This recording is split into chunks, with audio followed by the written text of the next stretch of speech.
Mr. Chairman, sir, I rise to apprise this august House of certain recent developments pertaining to Bangladesh. As honorable members are aware, India-Bangladesh relations have been exceptionally close for many decades over many governments. Concern about recent violence and instability there is shared across the political spectrum.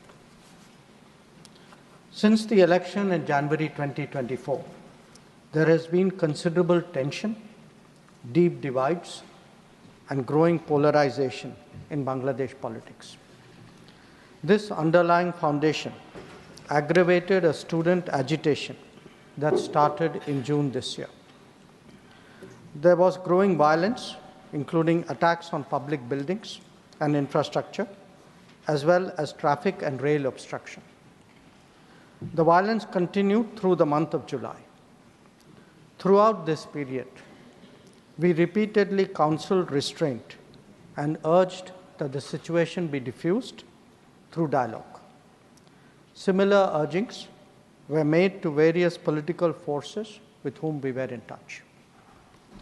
So, despite a Supreme Court judgment on 21 July, there was no let-up in the public agitation. Various decisions and actions taken thereafter only exacerbated the situation. The agitation at this stage coalesced around a one-point agenda, that is that the Prime Minister, Sheikh Hasina, should step down.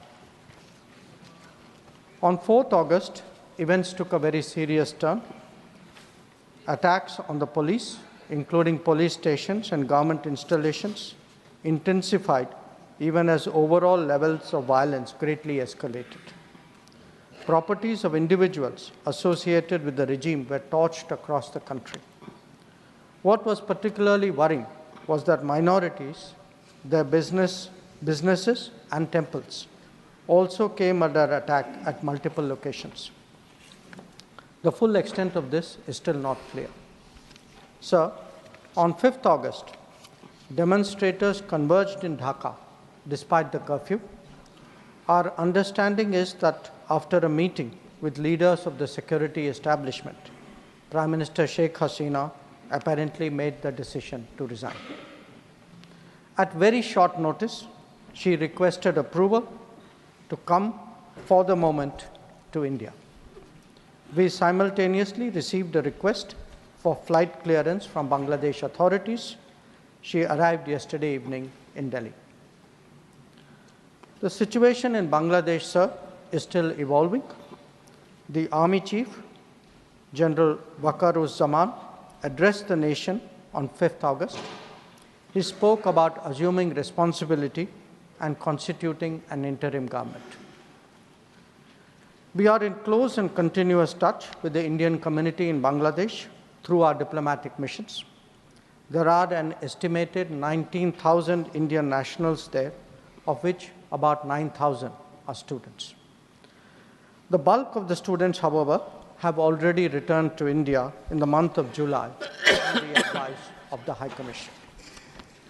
In terms of our diplomatic presence, in addition to the High Commission in Dhaka, we have assistant High Commissions in Chittagong, Rajshahi, Khulna, and Sylhet. It is our expectation that the host government will provide the required security protection for these establishments. We look forward to their normal functioning once the situation stabilizes. Chairman, sir, we are also monitoring the situation with regard to the status of minorities. There are reports of initiatives by various groups and organizations to ensure their protection and well-being. We welcome that, but will naturally remain deeply concerned till law and order is visibly restored. Our border guarding forces have also been instructed to be exceptionally alert in view of this complex situation. In the last 24 hours, we have also been in regular touch with the authorities in Dhaka.